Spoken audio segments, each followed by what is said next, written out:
Baltic കടലിന് മുകളിൽ റഷ്യയുടെ മിഗ് വിമാനങ്ങളും നാറ്റോയുടെ F-35 വിമാനങ്ങളും നേർക്കുനേർ വരുന്ന കാഴ്ചയാണ് നമുക്കിപ്പോൾ കാണാൻ സാധിക്കുന്നത്. റഷ്യയും യുക്രൈനും തമ്മിലുള്ള യുദ്ധം അവസാനിക്കുന്നതിൻ്റെ ലക്ഷണങ്ങളൊന്നും തന്നെ കാണുന്നില്ല. നേരെ മറിച്ച് ഈ യുദ്ധം കൂടുതൽ രൂക്ഷമാകും എന്ന ആശങ്കയുമുണ്ട്.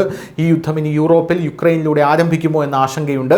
ബാൾട്ടിക് കടലിലെ എസ്റ്റോണിയൻ വ്യോമാതിർത്തിയിലെ പെട്രോ ബാൾട്ടിക് എണ്ണ വാതക പ്ലാറ്റ്ഫോമിന് സമീപം പറക്കുന്ന 3 റഷ്യൻ യുദ്ധവിമാനങ്ങളെ പിന്തിരിപ്പിക്കാൻ നാറ്റോ F-35 യുദ്ധവിമാനങ്ങൾ അയച്ചതായി പോളണ്ട് ശനിയാഴ്ച പറയുന്നു.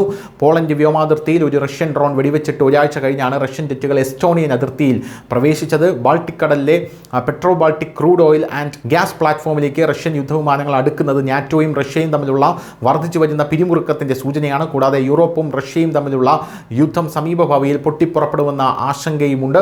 എസ്റ്റോണിയൻ വ്യോമാതിർത്തി ലംഘിക്കുന്നത് തടയാൻ ഇറ്റലി, ഫിൻലൻഡ്, സ്വീഡൻ എന്നീ രാജ്യങ്ങൾ നാറ്റോ ദൗത്യത്തിൻ്റെ ഭാഗമായി അവരുടെ യുദ്ധവിമാനങ്ങളും അയച്ചിരുന്നു. പൂർണ്ണമായും അസ്വീകാര്യമായ ഈ ലംഘനത്തെ തുടർന്ന് എസ്റ്റോണിയ നാറ്റോ ആർട്ടിക്കിൾ 4 കൺസൾട്ടേഷൻ അഭ്യർത്ഥിച്ചിട്ടുണ്ടെന്ന് എസ്റ്റോണിയൻ പ്രധാനമന്ത്രി പറഞ്ഞു. സംഭവം വിശദമായി ചർച്ച ചെയ്യാൻ നോർത്ത് അറ്റ്ലാന്റിക് കൗൺസിൽ അടുത്ത ആഴ്ച ആദ്യ യോഗം ചേരുമെന്ന് നാറ്റോയുടെ വക്താവായിട്ടുള്ള അലീസൺ ഹാർട്ടും പറയുന്നുണ്ട്. തങ്ങളുടെ യുദ്ധവിമാനങ്ങൾ എസ്റ്റോണിയൻ വ്യോമാതിർത്തിയിൽ പ്രവേശിച്ചിട്ടില്ലെന്ന് റഷ്യ ഇപ്പോൾ അതിനെ നിഷേധിക്കുകയാണ്.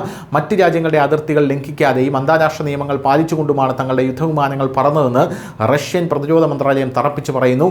പോളണ്ടിനും ലിത്വാനിയയ്ക്കും ഇടയിലുള്ള വടക്ക് പടിഞ്ഞാറൻ റഷ്യൻ റിപ്പബ്ലിക് ഓഫ് കരേലിയയിൽ നിന്ന് റഷ്യൻ എക്സ്ക്ലേവ് കലിനിൻഗ്രാഡിൻ്റെ ഒരു വിമാനത്താവളത്തിലേക്ക് ജെറ്റുകൾ പറക്കുകയായിരുന്നുവെന്നും അതിൽ പറയുന്നു.